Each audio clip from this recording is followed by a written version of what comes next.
네.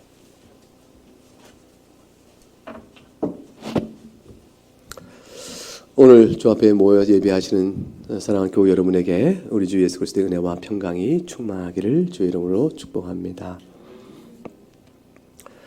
우리가 다 알거니와 하나님께서는 자신의 백성들을 사랑으로 지키고 보호하십니다. 하나님께서 그의 백성들을 이 세상 사는 동안의 모든 신앙생활 가운데 지켜 보호하시는 것은 그것이 하나님 뜻입니다. 그런데 하나님께서는 또한 그의 뜻 가운데서 사랑하는 주의 백성들이 한 인생 사는 동안 슬픔과 고난과 아픔을 겪게 된다는 것을 잘 알고 계십니다. 그것이 주님의 뜻이기 때문에 그렇습니다. 하나님께서 우리를 인생을 시작하게 하실 때 마치고 주의 품에 들어갈 때까지 하나님께서는 그의 정하신 뜻에 따라서 우리 각각은 서로 다르지만 나름대로의 일정한 슬픔을 겪게 하시고 고난도 겪게 하시고 아픔도 겪게 하십니다. 그 모든 것들로부터 자유하고 그 모든 것들이 면제된 인생을 살고자 주 앞에 나오면 아마도 여러분은 하나님의 선하심을 맛보아할 수가 없을 겁니다. 우리가 하나님의 선하심을 맛보아한다는 것은 그 사실의 인정부터 오게 되어집니다.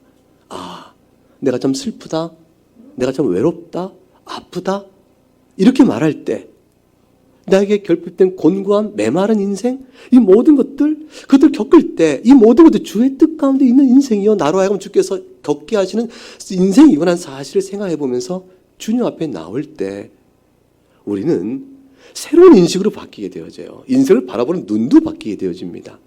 놀랍게도 하나님의 선하심을 맛보는 은혜의 각성이 우리에게 주어집니다. 예수님 믿고 신앙생활을 하면서 참 안 된 분들은 이러한 하나님의 선하심의 맛보심이 우리 인생 속에 들여주고 있다는 하나님의 뜻을 이해하지 못할 때 스스로 신앙 안에서 부딪히고 공고해지기 시작합니다. 하나님께서 그의 사랑하는 백성을 일정한 슬픔과 고난 속에 두시는 그 뜻이고 그것을 겪는 것은 우리 인생의 필연적인 것이요. 그 가운데 주 예수 그리스도만이 생명을 고백하고 나감으로 인해서 얻는 상당한 위로, 오직 예수만이 나의 생명의 소망의 위로입니다라는 사실을 고백할 때 얻어지는 이 희열과 기쁨은 세상이 주는 어떤 것과 달라요. 세상의 성공에서 만족할 때, 얻고자 걸 얻었을 때 그 만족감과 희열감은 비교도 되지 못합니다. 내가 좀 아프지만 슬프지만 예수 안에 받는 위로에 비할 것이 못하게 되어집니다. 이것은 영원한 것이요, 견고한 것이요, 그 신선함과 새로움과 영혼의 충만함은 그 기쁨은 꿀보다 달다고 그랬어요. 송이꿀보다 달다고 말한 바로 그대로입니다. 이걸 성경에서 잘 번역했는데 시편 19편에서 하나님께 나를 지극한 복락, 즉 극락의 기쁨을 맛보게 하신다 이렇게 표현했습니다. 그보다 기쁨이 이 세상에 어느 것이 더 있을까 이렇게 고백했습니다. 그런데 이 고백을 누구에게 주실까요? 어떤 상황에 주실까요? 그것은 그 고난과 환난과 슬픔이 하나님을 위하여 주의 말씀에 순종하여 주의 뜻대로 살면서 부딪히고 당하게 되는 경우뿐만 아니라 주를 위하여 의를 위하여 피부받는 자에게 복이 있나니 하늘의 상이 네 것이라고 말씀했던 주의 말씀의 뜻, 그때뿐만 아니라 놀라운 것은 뭐냐면 우리의 허물로 인할 때도 그렇다는 사실이에요.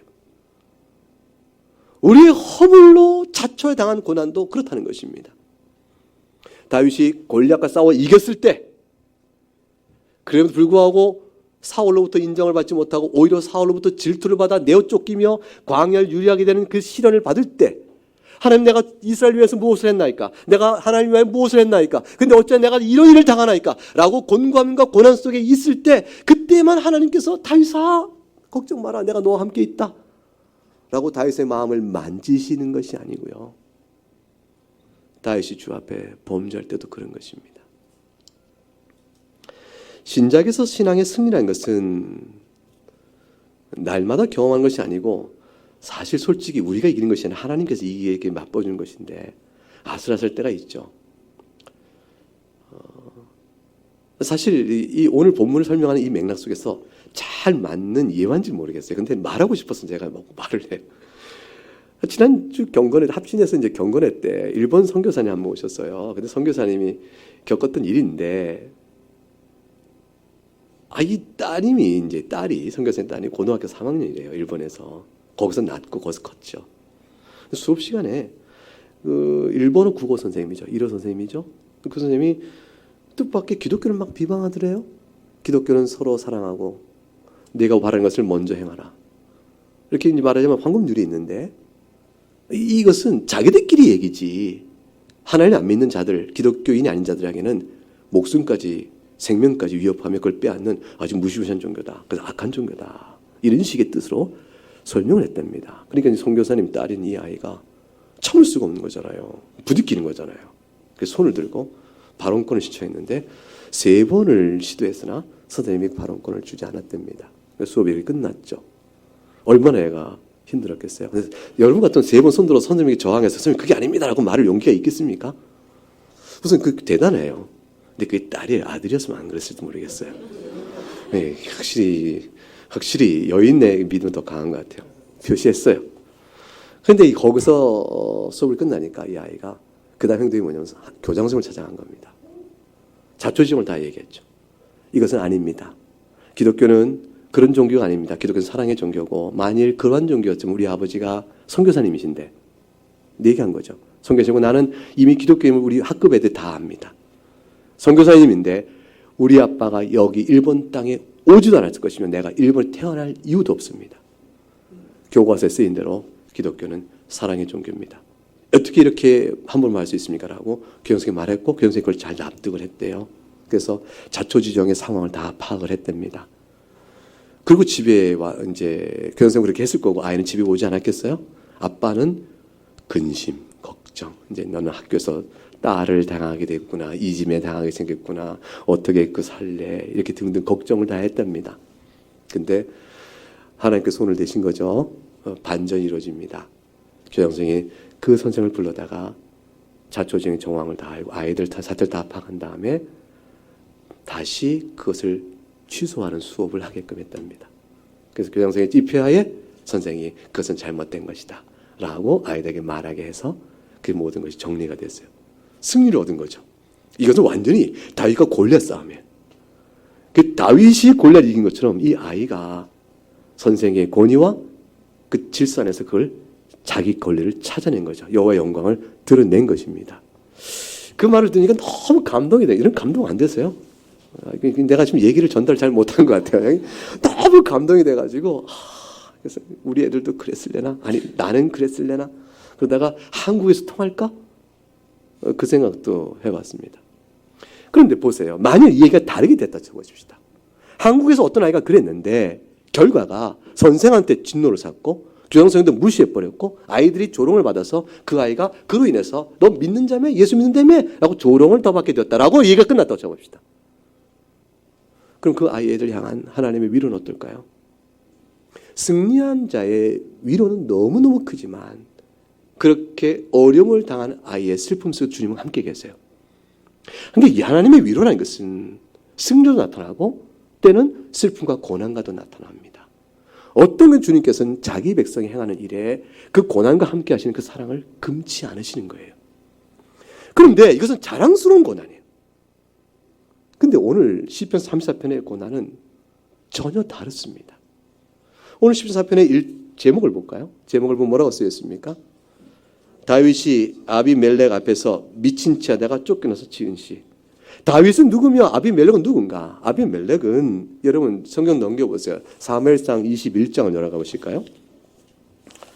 사무엘상 21장 445쪽 어간입니다.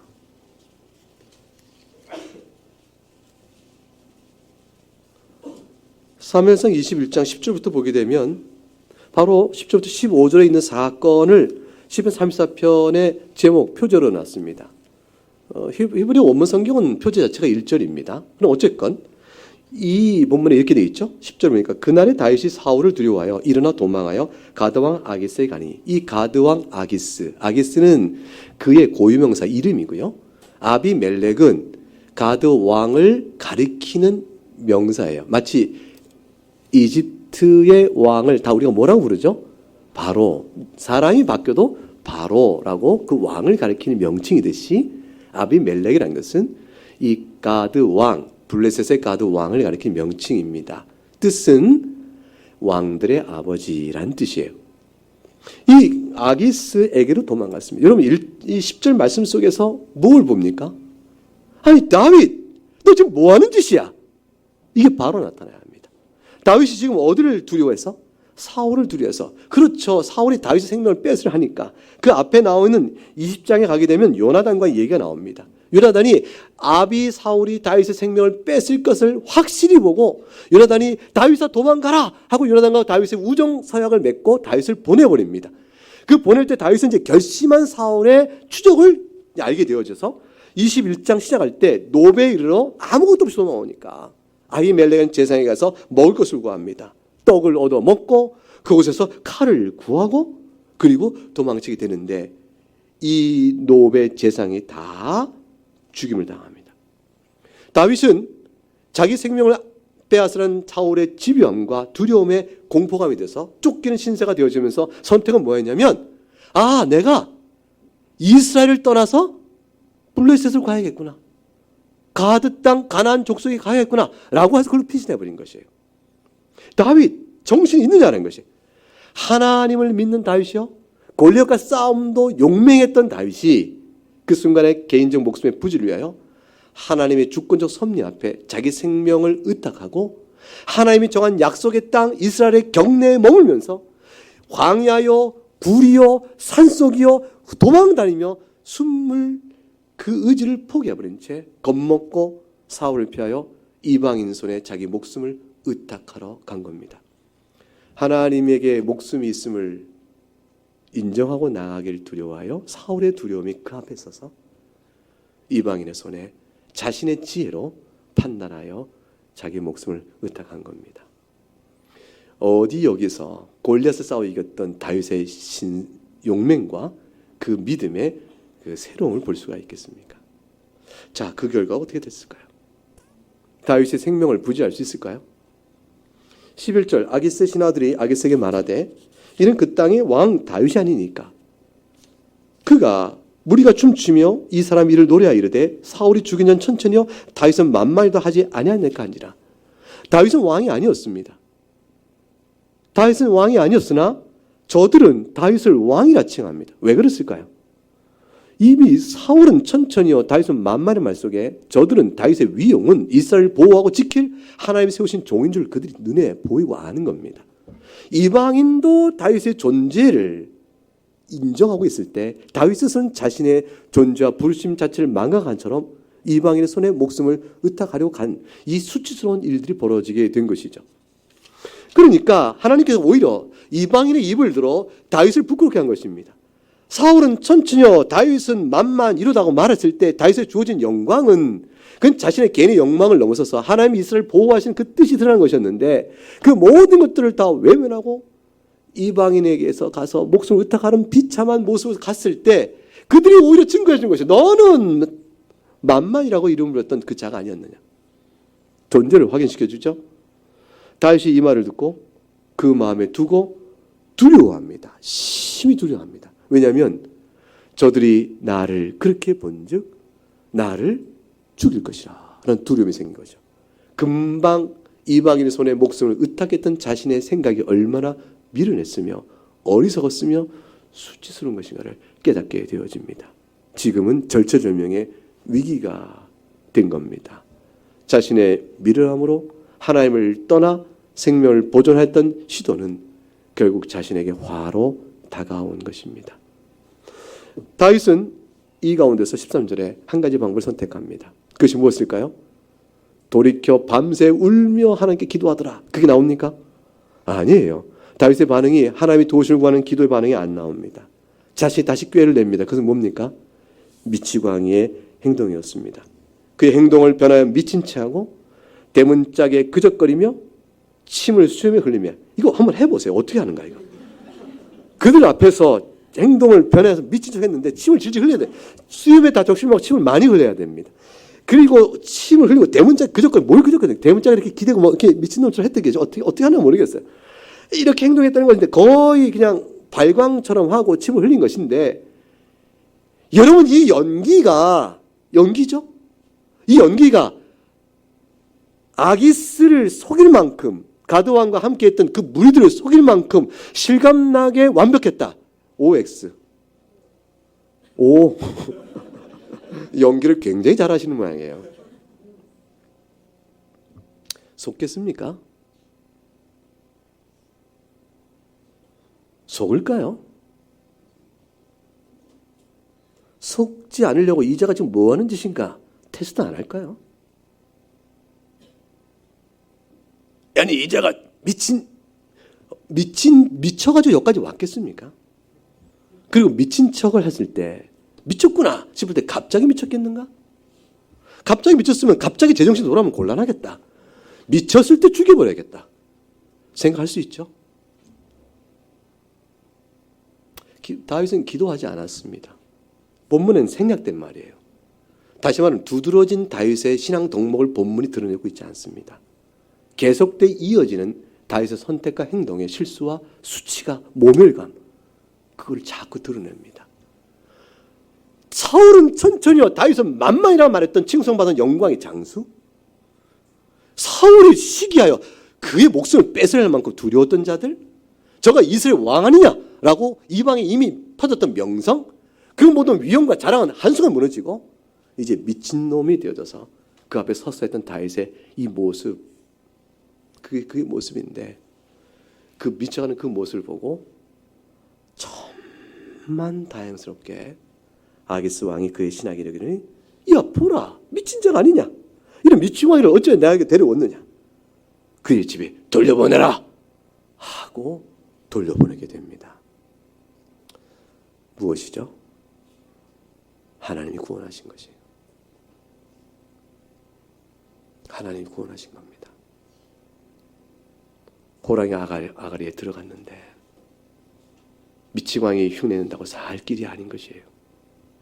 아기스가 볼 때 영락 미쳤구나, 저자는 소망 없이 미쳤구나, 어쩌다 저리 됐는고 라고 생각하며 장래의 저의 인생도 미천에 끝낼 것이라 생각하고 그 나라에 위협이 되지 않을 거라 생각하고 그리고 마음 턱 놓고 그를 돌려주라 하는 관대함과 자애로움의 인정을 베풀게끔 되어집니다. 아기스의 마음속에 주께서 역사하신 것이죠. 다윗을 구원해 주신 것입니다. 다윗은 이 사랑을 뒤에 깨닫습니다. 우리가 허물 가운데, 죄 가운데 얼마나 많이 지내요.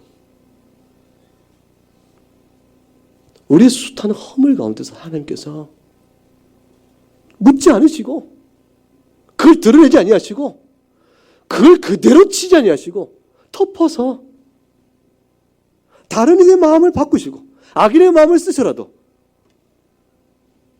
우리의 생명을 건지시고 보호하시고 은혜 베푸신 은혜를 베푸십니다. 그래서 슬픔과 역과 고난의 인생 속에서도 지금에 이르러 우리가 오늘 살고 있는 것이라 생각하시면 됩니다. 오늘 본문의 말씀은 우리에게 곤관자에게 주시는 하나님의 은혜가 얼마나 큰가. 그런데 그것이 우리의 허물에도 불구하고 허물로 자초한 고난에도 불구하고 하나님께서 은혜 베푸심이 얼마나 크신가를 우리에게 전해주는 것입니다. 이와 같은 은혜를 입은 자에 대해서 다윗은 자신을 빗대어 몇 가지 자신이 이런 자로 주의 은혜를 입었다고 설명합니다. 첫째는 곤관자입니다. 2절에 보니까 내 영혼이 여호와를 자랑하리니 곤관자들의 일을 듣고 기뻐하리라 이렇게 말합니다. 그리고 6절에 가니까 이 곤관자가 부르짖음에 여호와께서 들으시고 그의 모든 환난에서 구원하셨다 이렇게 말합니다. 다윗이 미친 척하면서 속으로는 간절히 주님의 도우심을 구했을 것이며 미친 척하면 이것이 통할까 염려했을 것이에요. 온갖 힘을 다 필사적으로 미친놈 인정받으러 애를 썼은 그 비참한 모습 속에서 마음속으로 계속 하나님 도와주세요 라고 기도했던 그 기도를 주님이 들으셨다라고 말합니다. 공관자라는 것은 자신이 당한 고통 때문에 비참한 상태에 마음이 찢겨 있는 자입니다. 이런 자들은 바로 2절에 내 영혼이 여호와를 자랑한다 말했으면 공관자가 바로 자신을 말하면서 동시에 복수로 공관자들이라고 말하므로 다윗과 함께했던 모든 무리들을 통칭하여 가리킵니다. 자기처럼 비참한 고통 때문에 비참한 처지에 있는 모든 사람들. 근데 그런 사람들이, 그런 자들이 이제 보니까 이를 듣고 기뻐하였다라고 되어 있어요. 내 영혼이 여호와를 자랑하리니 그랬어요. 이 자랑은 어떤 일때 자랑한 것일까요? 6절을 자랑한 겁니다. 6절 내용이 읽어보시죠. 이 공관자가 부르짖음에 여호와께서 들으시고 그의 모든 환난에서 구원하셨다. 하나님이 이 공관자의 슬픔을 들으셨다라는 사실을 자랑하니까 공관자 일을 듣고 다 기뻐했습니다. 여러분 중요한 사실을 암시하죠. 고린도후서 1장에 사도 바울이 이런 말을 합니다. 찬송하리로다. 그는 우리 주 예수 그리스도의 하나님이시죠. 자비의 아버지시죠. 모든 위로의 하나님이신데 우리 모든 환난 중에 우리를 위로하사 우리로 하여금 하나님께 받는 그 위로로서 모든 환난 중에 있는 자들을 넉넉히 위로하게 하시는 이시로다. 하나님께서는요 그의 백성을 위로하십니다. 환난에 구원해 주십니다. 그런데 그 환난의 위로하심은 우리 자신만을 위한 것이 아니고 동일한 환난에 같은 불의 환난 속에 있는 다른 자들을 위로하기 위함입니다. 우리의 가진 은사와 우리가 누리고 있는 행복과 평안함은 우리 개인을 위한 축복일 뿐만 아니라 그것을 통해서 실로 겸손케 하며 교회를 위해 주시는 은사여 복입니다. 그래서 신앙은 절대 개인적 축복으로 끝나는 것이 없습니다. 교회 공동체 신앙에 교통하는 모든 성도들에게 나눠 주어야 될 책임을 가지고 우리 신앙에 주신 모든 열매들을 갖고 있습니다. 고난도 그렇다는 거죠. 내가 받은 고난이 있습니다. 그 고난은 나밖에 모르는 것이야. 하나님 나밖에 모르고 여러분은 몰라요. 그러니까 내 고난을 당신이 이해를 하겠어? 라고 말하며 자신의 고난을 이유로 하나님 앞에 살아간 자신의 신앙적 독특성과 자기 받은 은혜만을 자랑하고 그 안에서 남들은 날 모른다라는 마음으로 마음을 닫아놓는 것이 아니에요. 자기가 겪었던 슬픔은 다른 이의 슬픔, 성도에 겪었던 모든 다른 이의 슬픔들을 넉넉히 위로하기 위하여 내게 주신 것임을 생각하고 그러므로 그 위로 때문에 다른 이들 또한 위로받고 기뻐할 수도 이끌어 가신 것이죠. 여러분의 권고함은 여러분이 공감 때 받는 또한 위로는 교회를 위한 것입니다. 여러분이 받는 좋은 것들도 여러분이 가지고 있는 선한 것들 그 모든 것들이 다 교회를 위한 것이지 그것과 똑같이 말입니다. 하나님께서는 다윗이 이와 같이 환난을 당한 우리의 허물 때문에 환난을 당할더라도 하나님께 우리를 구원하신다라고 말할 때 그럴 때 그러한 자가 하나님께 우리의 심령을 어떻게 바꾸어서 은혜를 입은 자인가를 설명할 때 공관자의 형편과 객관적 형편이죠. 이 주관적 형편으로 넘어갑니다. 그것은 뭐냐면 마음 상함과 충신으로 통하는 자라는 18절의 말씀이 나갑니다. 18절 말씀을 같이 읽어보겠습니다. 여호와는 마음이 상한 자를 가까이 하시고 충심으로 통하는 자를 구원하시는도다. 다윗이 이제 전합니다. 마음이 상한 자라는 것은 극심한 고통 때문에 마음이 시달려서 상처를 입은 자를 가리킵니다. 이것은 마음이 상한 자라는 것은 객관적 상황을 우리에게 생각하게 해요. 얼마나 고통이 크면 마음이 치료받고 위로받지 못할 만큼 찢겼을까. 그런데 이런 외적인 고통의 크기뿐만 아니라 그것이 그 다음에 대꾸로 나와 있는 충심으로 통하는 자라는 말씀 속에 연결되어서 죄의 인식으로 넘어갑니다. 성도는 모든 삶 속에서 기쁠 때나 슬플 때나 하나님을 생각하니 기쁠 때는 나같이 주 앞에서 받을 수가 없는 자를 어찌 주께 사랑하셔서 이 평안을 주시는가 하고 그 앞에서 경외하는 마음으로 실로 자기 마음을 낮춰야 될 것이며 또한 자신이 하나님 앞에 연단받아 환난을 당하고 있다는 사실을 깨달을 때는 그 모든 걸 통해서 그 공감을 통해서 죄를 깨달아 주 앞에 회개하는 마음으로 나와야 하는 것입니다. 어느 때든지 모든 성도는 겸비함으로 나갑니다. 주 앞에서 평안할 때나 어려울 때, 공고할 때나 주 앞에서 교만할 자는 아무도 없습니다. 모든 속에 겸비함으로 나올 때 그 심령이 중심의 충심으로 통하는 자라 이런 표현이 나옵니다. 따라서 마음이 상한 자는 통해, 회개로 연결되고 있습니다. 자신의 마음씀과 행실이, 자기의 마음씀과 행실이 하나님의 계명에 비추어 주님의 교훈과 뜻에서 이게 벗어나는 것이구나 라는 것을 깨달아 그 심령이 답답해지고 갑갑해지고 아픕니다. 그래서 그냥 평안히 지내기 어려운 것이죠. 그래서 그 아픔 때문에 주 앞에 돌이키면 그를 가리켜서 충심으로 통회하는 자라 이렇게 말씀합니다. 그런 자를 주께서 어떻게 하신다고 말씀합니까? 구원하신다라고 말합니다.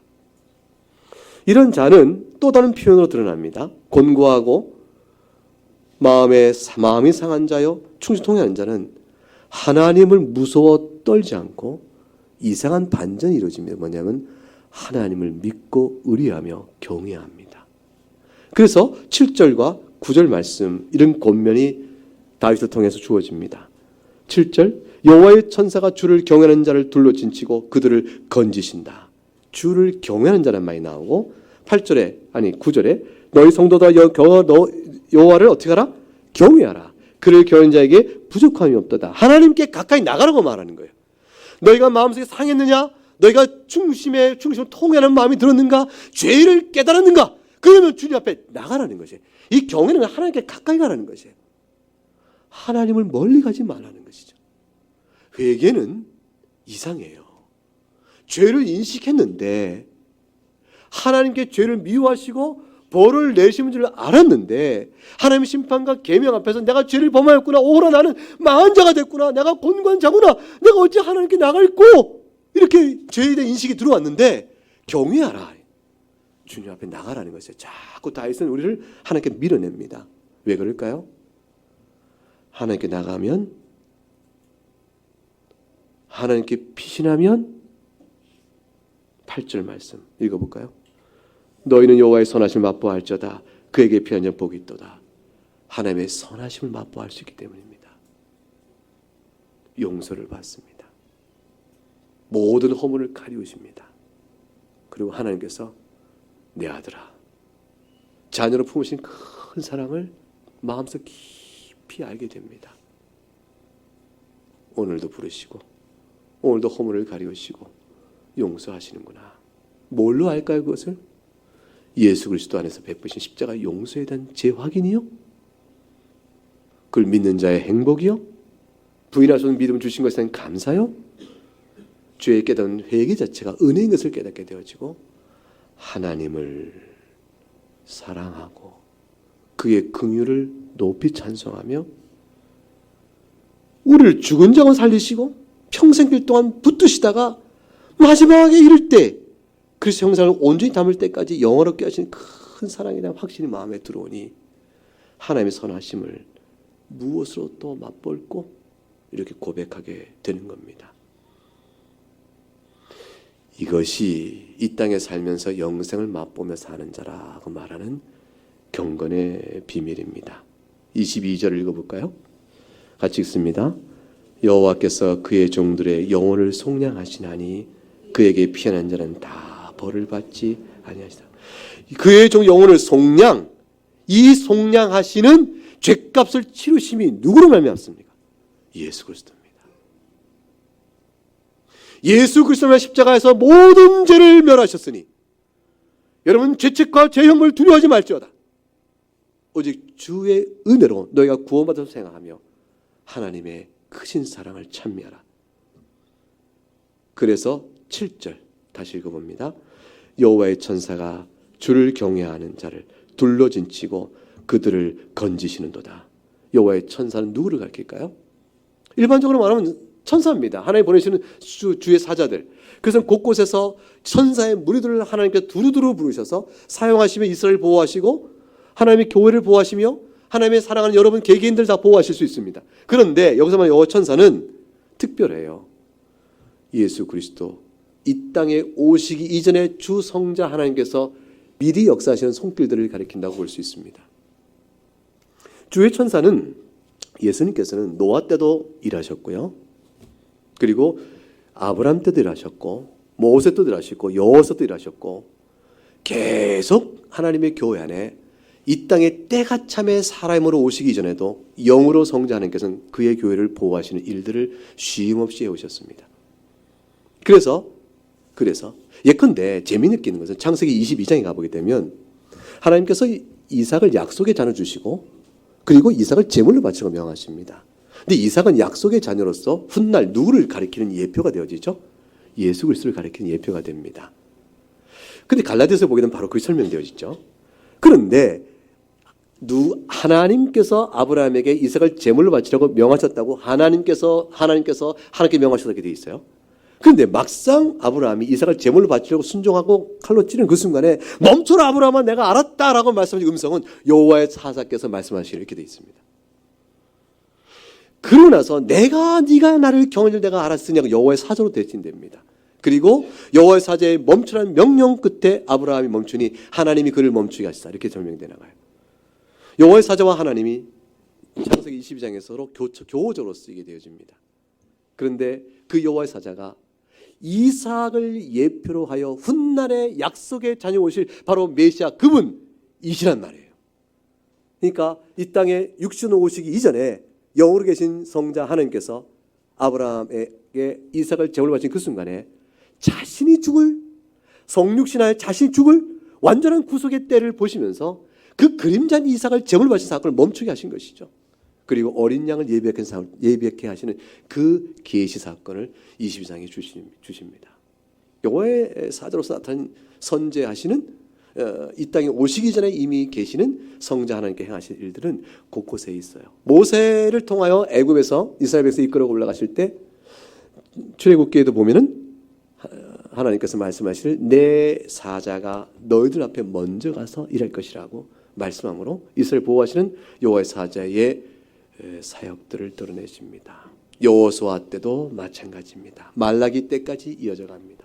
그 여호와의 사자께서 때가 되매 육신관도 오셔서 교회 머리가 되시며 오늘 우리도 지켜주신 것입니다. 그 지켜준 모든 일의 역사가 무엇으로 이루어지죠? 그의 종들의 영혼을 속량하시나니 대제사장 사역을 통해서 그것이 이루어지는 것입니다. 시편 110편을 열어볼까요?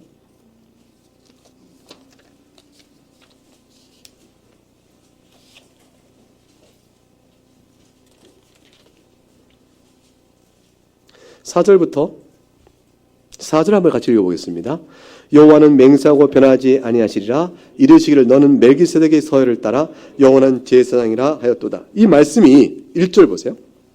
여호와께서 내 주께 말씀하시기를 하고 분명히 다른 두 가리키는 객체가 있습니다. 하나는 누구죠? 여호와. 또한 누구죠? 내 주입니다.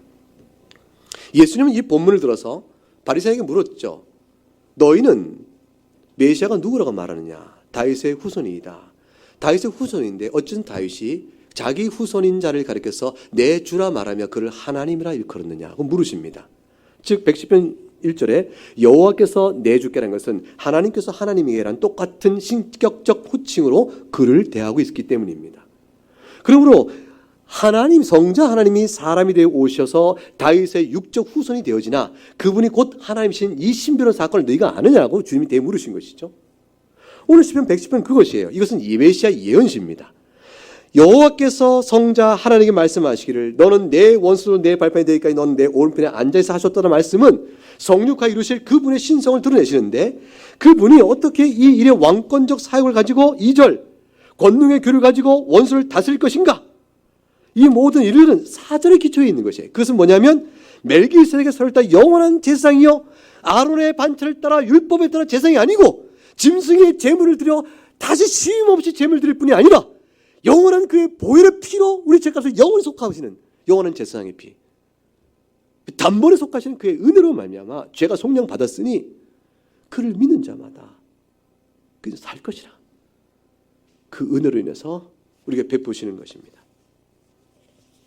그러니 시편 33편 22절에 여호와께서 그의 종들의 영혼을 속량하신다. 이 속량은 대가 없는 속량이 아니요 여호와 자신이 갚으신 속량이니 성부께서 뜻을 세워 내가 택한 백성을 구원하겠다는 뜻을 세우셨을 때 성부의 뜻에 따라 성자께서 곧 하나님께서 여호와께서 사람이 되심으로 속량을 이루시니 이 일들이 우리에게 미쳐진 것이라. 그에게 피한 자는 다 벌을 받지 아니한다. 이 말 속에 담겨있는 다윗의 고백은 아비멜렉의 자기 몸을 의탁했던 신앙적 실수와 그 가운데 자기를 건지신 하나님의 오래 참음을 그대로 담고 고백하게 됩니다. 그래서 시편 35편 그 바로 뒤에 가게 되어지면 5절과 6절을 같이 읽어볼까요? 35편 그들을 바람 앞에 겨와 같게 하시고 여호와의 천사가 그들을 몰아내게 하소서. 그들의 기도를 어둡고 미끄럽게 하시며 여호와의 천사가 그들을 뒤쫓게 하소서. 다시 다 뭐가 반복돼 나오죠? 여호와의 천사가 그 나를 치는 자들. 35편 1절을 보게 되면 여호와여 나와 다투는 자와 다투시고 나와 싸우는 자와 싸우소서. 결국 교회를 핍박하는 원수 마귀여 대적들과 싸우소서. 그리고 5절에 그들을 바람에 겨와 같게 하소서. 시편 1편이 생각나죠. 그들은 바람에 겨와 같다. 의인의 회중에 들지 못한다. 그 말씀 그대로죠. 6절에 그들의 길을 어둡고 미끄럽게 하시며 시편 73편 생각나죠. 졸지 저들이 어떻게 그렇게 황망히 미끄러졌는가. 여호와의 천사가 그들을 뒤쫓게 하소서. 그리스도께서 보호하시는 그 은혜를 이와 같이 우리에게 드러내 줍니다. 다윗은 이 은혜를 깊이 깨닫는 자로 이제 말합니다. 9절에 너희 성도들아 여호와를 경외하라. 11절 너희 자녀들아 와서 내 말을 들으라. 다윗은 한 가지로 이 모든 상황에 대한 고백으로 자기만이 누리는 것이 아니고 그걸 온 교회에 전파합니다. 우리를 내 허물에도 불구하고 고난 중에 건지신 하나님의 그 사랑을 내가 너에게 전파하노니 여러분도 허물 가운데 고난을 당할지라도 주께 피하시오. 주님께 나오시기 바랍니다. 교회가 살아갈 소망은 우리가 죄 중에 있건 우리가 주 앞에서 좀 경건하게 살았건 오직 한 가지 소망뿐이니 예수뿐입니다. 여러분 오늘 한국교회가 살 길이 무엇일까요? 예수뿐이에요. 한국교회 추한 소문이 세상에 퍼졌습니다.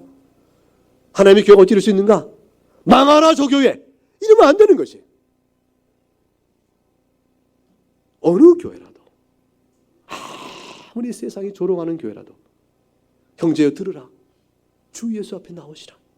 그러면 산다. 우리도 그 주 예수 앞에 나와서 오늘에 이르렀어. 우리 당신들과 별반 없이 부끄러운 자들이요. 우리가 언제 의인으로서 주 앞에 나왔나이까. 교회 앞에 주어지는 회개와 부흥과 개혁은 십자가밖에 없어요. 십자가 없는 거룩한 삶이란 것은 우리에게 불가능합니다. 십자가로 다시 교회를 무릎 꿇게 해야 됩니다. 교회가 타락하는 것은요 교만해서 그래요. 십자가를 알아서 그런 것이 아닙니다. 어떤 이들은 값싼 복음을 얘기합니다. 일견 맞습니다. 성도의 성화의 삶에 대한 강조 없이 이제 그대로도 죄 가운데 있어도 예수 믿는다고 입술로만 고백하니 당신 구원받았다고 말했기 때문에 그렇다고 말합니다. 그것은 처음부터 이단적 가르침이죠. 왜냐하면 입술로만 고백하고 예수 믿는다고 할 때 그것이 어떻게 죄사함의 은혜를 줍니까? 성경 어디 이렇게 말합니까? 네 마음으로 주를 믿는가라고 묻고 싶거든요. 그러나 정령코 마음으로 듣고 깨달아 믿으면 예수의 십자가 용서받는 이는 절대 진리의 복음입니다. 이 복음이 값싼 복음이라는 것 때문에 흩어져 버린 교회를 개혁하기 위해서 십자가의 복음을 약화시키고 전하기를 게을리하고 성화를 촉구해 나가면 어느새 교회는 율법주의로 멍들어 버립니다. 우리가 다시 전할 것은 뭐냐면 당신이 십자가를 어떻게 알았어? 그거예요. 십자가의 복음을 어떻게 들었기에? 이거예요. 그래서 십자가의 복음에 대한 믿음에 환기를 시키는 것이지 신자답게 살아야 될 거 아니요? 신자답게 살 거 아니요? 라는 외침으로는 부족합니다. 턱없이 부족합니다. 신자답게 살 어떤 변화 가능성도 우리에게 시작될 수 없기 때문이에요. 온 한국교회여 들으라. 여호와께서 우리 종들의 영혼을 속량하시나니 그들은 십자가를 어떻게 들었는가? 그리스도의 복음을 어떻게 들었는가? 죄의 용서를 어떻게 받았는가? 다시 한번 돌아보자. 그것만이 우리가 그리스도의 형상을 닮아갈 힘을 줍니다. 여호와의 선하심을 맛보아하는 것이 시작으로 돌아가는 겁니다. 그래서 이렇게 말합니다. 11절 너희 자녀들아 와서 내 말을 들으라 외쳤죠. 내가 여호와를 경외하는 법을 너에게 가르치라 그랬어요. 여호와를 경외하는 법을 가르치라고 말하며 이제 말합니다. 생명을 사모하고 연수를 사랑하며 복받기를 원하는 사람이 누구냐? 너희 모두가 원하는 바가 아니겠느냐? 네 혀를 악에서 금하며 네 입술을 거짓말에서 금할지어다. 악을 버리고 선을 행하며 화평을 찾아 따를지어다. 이 모든 악행을 가며 선행을 따라가는 생활의 변화들의 특징은 다 뭐죠? 와서 내 말을 들으라. 그 말은 무엇입니까? 주께서 내 죄를 속량하셨다라는 일로부터 시작되어 가는 겁니다. 결국 허물 내서 용서받은 자는 용서받은 그 허물에 대한 은혜가 얼마나 큰가를 알기 때문에 허물을 다시 범치 아니하고 주 옆에 나와야 될 부르심의 뜻들을 분명하게 깨닫게 되어집니다. 권하는 것이죠. 그리고 말합니다. 하나님께서는 그리하여 주 앞에 마음이, 잘 보세요, 마음이 상하고 충실히 통회하며 그리하여 주께서 영혼을 속량하셨던 은혜를 입어 8절에 여호와의 선하심을 맛본 사람들은 13절에 혀에서 악을 금하고 입술에서 거짓말을 금하며 악을 버리고 선을 행하며 화평을 찾아 따른다. 그러므로 화평케 자는 복이 있나니, 그러므로 마음이 상한 자는 복이 있나니, 그러므로 긍휼을 베푼 자에게 복이 있나니, 팔복의 내용들이 우리 가운데 드러나게 되어지는 것입니다. 한번 더 주님께 피하는 자들입니다. 그런 자를 가리켜서 15절에 의인이라 말씀하시고 주님이 사랑하는 자입니다. 이 의인은 객관적으로는 속량을 받은 자요, 주관적으로는 그 은혜를 입어서 마음이 상한 자요 충실히 통회하는 자이기 때문에 13, 14절에 주의 성령의 인도함 따라 살아가는 자들이죠. 그 의인을 향하시고 보세요. 교회를 향해 상하시고 여러분을 향해 주님의 눈은 항상 향하고 계십니다. 그의 귀는 우리의 부르짖음을 기울이고 계십니다. 그의 얼굴은 그 다음에 17절에 의인이 부르짖음에 여호와께 들으시고 모든 환난에서 건져주십니다. 그리고 19절과 20절에 이어져 의인은 고난이 많으나, 의인이 설령 고난이 많다 할지라도 하나님께서는 그의 모든 고난에서 건지신다라고 말합니다. 뼈를 보호하셔서 하나 꺾지 않게 하신다. 이건 예수 그리스도의 십자가에 죽으실 때의 예언적 성취로 이 말씀이 인용되어지죠.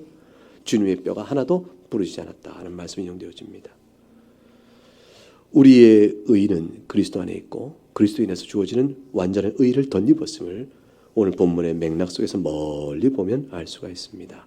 그러나 악인은 하나님이 심판하신다라고 16절과 21절에 말합니다. 그러므로 신앙인의 길은 어떻게 성격을 특징 줄까요? 자, 신앙의 원리는 뭘까요?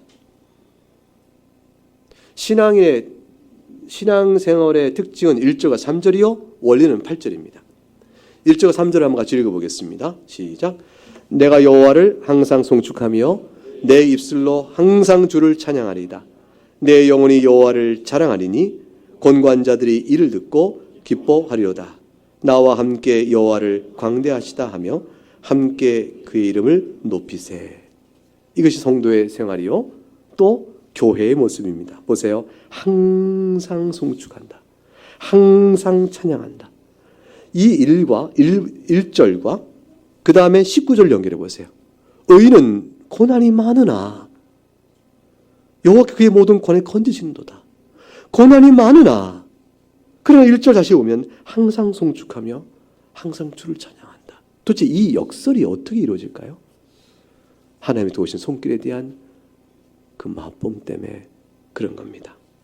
그러니 2절에 여호와를 자랑하고, 그러니 내가 자랑하는 이 말을 나와 같이 곤고한 자들, 의인들이죠. 마음 상한 자입니다. 충성 통회한 자입니다. 이 모든 자들이 함께 듣고 기뻐합니다. 교회 안에 영적인 교통이 이루어지는 것이, 성도의 사귐이 이루어지는 것이죠. 성도의 사귐이라는 것은 그저 육체적인 사귐과 뭐 당신 이뻐요 말하는 정도가 아니라 이 영적인 사귐에, 영적 사귐 나눔 속에서 듣고 기뻐하며 우리 하나님 정말 그런 분이시죠. 그리고 3절에 나와 함께 같이 더불어 하나님의 크심을 찬송하고 나와 더불어 함께 그 이름을 높이자. 여호와 외에 우리 누가 있으리요? 교회에 나와야 될 이유가 되는 것이죠. 주께서 교회를 세우신 까닭도 여기에 있는 것입니다. 이것이 성도의 삶의 특징일진데 이 성도의 특징을 잡아서 웨스트민스터 소요리 문답 1절에 뭐라 그래요? 1항에 인생의 본분이 무엇이냐 물었을 때 하나님을 영원하게 하고 그를 영원토록 즐거워하는 것이라. 1절부터 3절 내용이 그대로 요약되고 있는 것이죠. 그겁니다. 그러니 신앙 원리는 뭡니까? 한평생 살아가는 동안에 살아오신 신앙의 원리는 뭐였습니까? 라고 물어보면 저는 8절을 그 답으로 꼽습니다. 8절을 같이 읽어보겠습니다. 너희는 여호와의 선하심을 맛보아할지어다. 그에게 피하는 자는 복이 있도다. 한평생 살면서 하나님께 피하는 것일세. 육적인 환난도 죽게 피하는 것이고 영적인 환난도 죽게 피하는 것이고 우리가 의롭다고 경건하다 싶어 우쭐댈 때 하나님께 나아가는 것이고 죄를 범하고 허물이 있을 때도 하나님께 나아가는 것이라. 그러면 주님 우리에게 선한 것을 주시니라. 모든 것을 합력하여 선을 베푸시는 하나님의 그 은혜를 맛보게 될 것이라. 이 선을 베푸신 것은 우리에게 지극히 좋은 것이며 우리에게 지극히 유익된 것이며 우리가 하는 하나님의 목적에 가장 적절한 것이며 합당한 것이며 따라서 우리에게 복된 것이며 우리에게 행복한 것이며 우리에게 말할 수 없는 즐거움입니다. 그것을 알게 될 것이라 말합니다. 이것이 신앙의 원리입니다.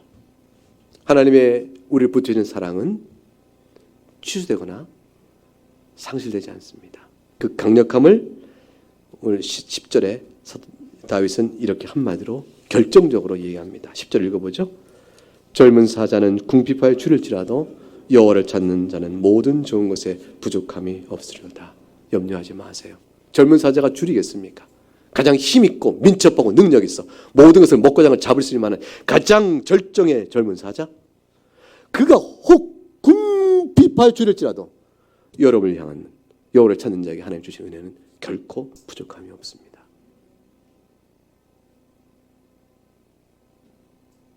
여러분이 하나님의 약속입니다.